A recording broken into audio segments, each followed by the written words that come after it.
الحمد لله رب العالمين والصلاة والسلام على أشرف المرسلين سيدنا محمد وعلى آله وصحبه وسلم. marka ugu horeysa waxaan wasiirka warfaafinta, wasiir ku-xigeenka ciidamada xoogga dalka, taliyaha ciidamada cirka, taliyaha ciidamada dhulka, taliyaha ciidamada badda oo maanta na martaqaaday, iyo dhammaan taliyaasha iyo saraakiisha iyo EU-da nagala jooga, taliyaha kale oo asigana EU-da nagala jooga oo internationalka, iyo dhammaan saraakiisha, saraakiil xigeenada, dableyda, dhammaan waa idin salaamay. Salaan kadib anoo ku hadlaya madaxweynaha jamhuuriyadda federaalka magaciisa, ra-iisul wasaaraha magacayga, waxaan u hambaliyeynayaa dhammaan ciidamada qalabka sida, khaas ahaan ciidamada badda, munaasabadan awgeeda oo ay tahay sanad guuridii 56aad aasaaska ciidamada badda. waxaan idin leeyahay hambalyo hambalyo. waxaan u hambaliyeynayaa caruurtiina iyo xaasiskiina iyo dhammaan ciidamada badda iyo ciidamada xoogga dalka. ciidamada qalabka sida waxaad ka tihiin qeyb aad iyo aada muhiim u ah, maadaama ciidamada qalabka sida waajibaadkooda sharciga uu yahay inay ilaaliyaan qarannimada, gobonnimada, midnimada iyo jiritaanka ummadda Soomaaliyeed. waa inay ka ilaaliyaan cadowga noocyadiis kala duwan, waa inay ilaaliyaan nafta iyo maalka iyo hantada ummadda Soomaaliyeed. hantadaas ummadda Soomaaliyeed waa hantada qaarna dhulkay taasha oo dhulka ka mid ah, qaarna badda way, qaarna hawada way. saddexdaas ciidan waajibkaas qaran baa saaran oo dastuuri ah oo ay u dhaarteen inay gutaan. haddii aan nahay xukuumadda, anigoo qaadanayno madaxweynaha jamhuuriyadda federaalka tilmaamihiisa, aan raacayno qorshaha xukuumadda,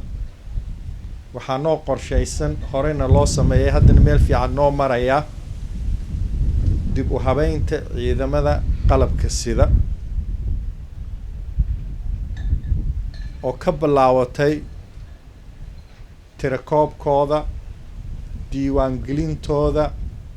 mishaarsiintooda, daryeelkooda, oo inaan ogaano ciidamada shaqayn kara oo diyaar u ah inay shaqeeyaan, waajibkooda gutaan, iyo ciidamada kale oo ayagoo shaqada ku jiro dhaawac mase ma ahee arrimo kale la kulmeen, isla markaasna ciidankii ku jira weli, laakiin shaqooyinkii gudan karin, duruufo ku dhacday waktigii oo ciidanka ayaga u shaqaynaya. waxaa waajib eena saaran dowlad ahaan inaan ciidankeena ilaalino,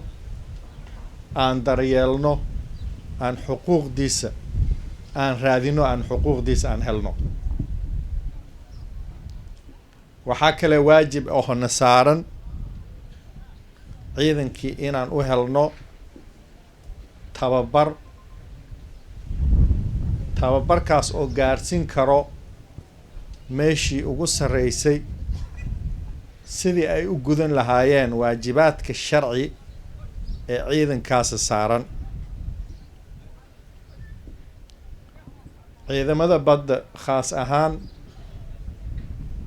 oo lagu bilaabay 100 askari maantana hadda 100 ka badan ay noo joogaan, waajibkii 100kaas askari soo guteen ka badan baa la rabaa in idinkoo hadda cadadkiin uu ka sii fiican yahay inay waajibkaas aada gudataan, aad ka fikirtaan baaxada ay leedahay badda Soomaaliyeed iyo waxyaabaha looga baahan yahay. adduunyada waxaa laisku dhaafay qorsho. anigu wasaaradda gaashaandhig ahaan anigoo idinla shaqaynayo waxaan diyaar u nahay inaan qorshe cad diyaarino. qorshahaas oo lagu dhisayo oo lagu horumarinayo ciidamada badda iyo ilaalinta xeebaha oo awood u leh baddeena inay ilaaliyaan, cadowgana ka ilaaliyaan, dadka maandooryaalka iyo qashinka ku qubaya baddeena ka ilaaliyaan, tahriibka ka ilaaliyaan,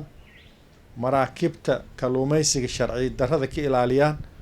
wax kasta oo hantada aan leenahay bad inay ka hortagaan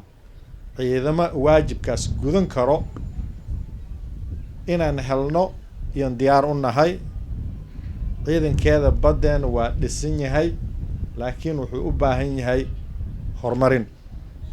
anigana waxaan diyaar u nahay ciidanka inaan horumarino. waxaan kala diyaar u nahay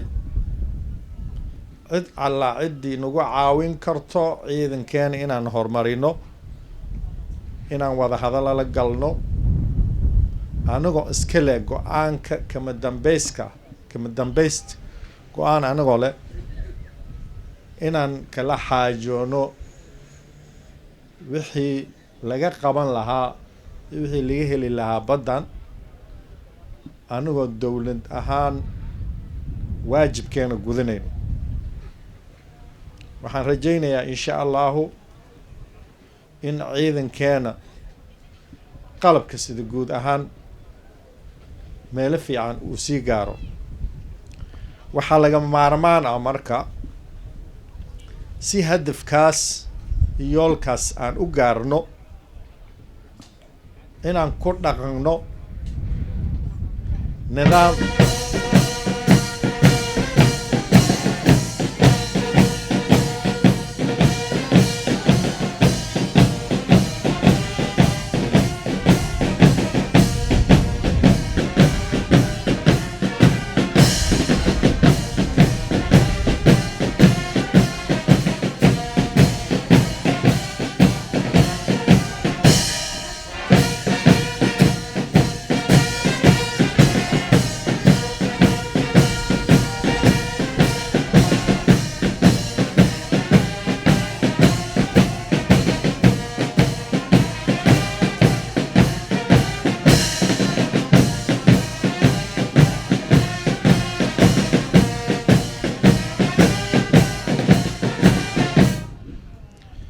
waa mahadsantihiin. si aan u gaarno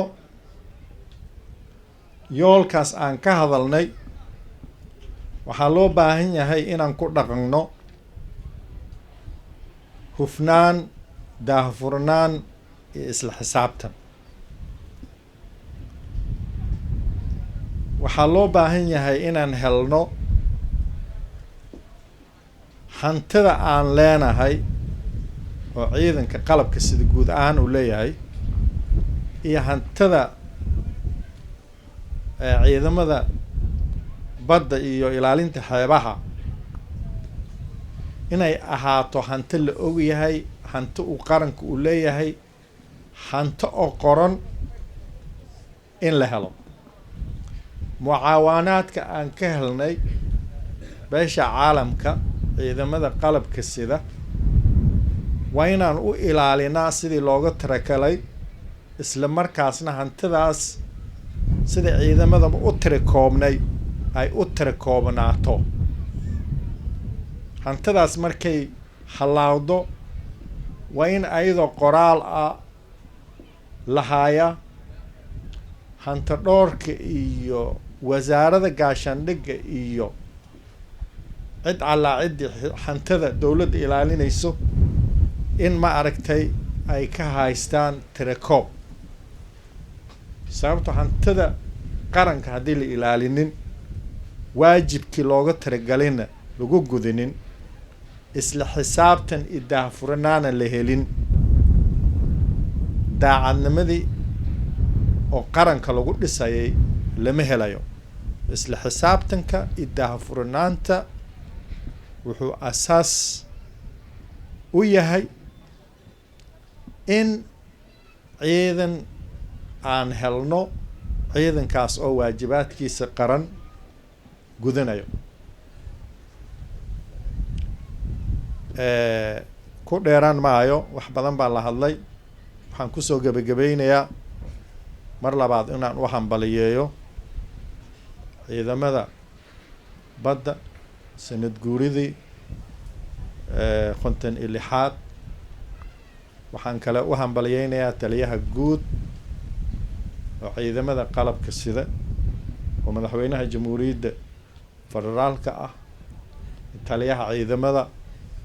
taliya ku-xigeenka taliyaasha qiibaha kala duwan oo ciidamada qalabka sida waxaan idin leeyahay waa dhaqaaqdeen wasaaradda gaashaandhigga ayadoo mathalaysa xafiiska madaxweynaha iyo xafiiska ra-iisul wasaaraha diyaar bay idinla tahay wax kasta inay idinla qabtaan wax kasta inay idinla qabano madaxdana wax kasta inay idinla qabtaan baa diyaar u yihiin waxaa la idinka rabaa inaan helno ciidan dhul oo dhulka ilaalinayo ciidan bad oo badda ilaalinayo ciidanka cirka oo hawada ilaalinayo i dhammaan laisku geeyay ilaalinayaan qarannimadii gobonnimadii iyo midnimadii Soomaaliya iyo hantida iyo nafta muwaadiniinta Soomaaliyeed taasaa la idinka rabaa fariinta kale aan meeshan ka dirayo ciidanka qalabka sida cidna duulaanku ma aha dalkiisu difaacanaya dalkiisu horumarsanaya waxaan leeyahay ciidanka qalabka sida guuleysta ilaahayna ha idin guuleeyo. Assalaamu calaykum waraxmatullaahi wabarakaatu.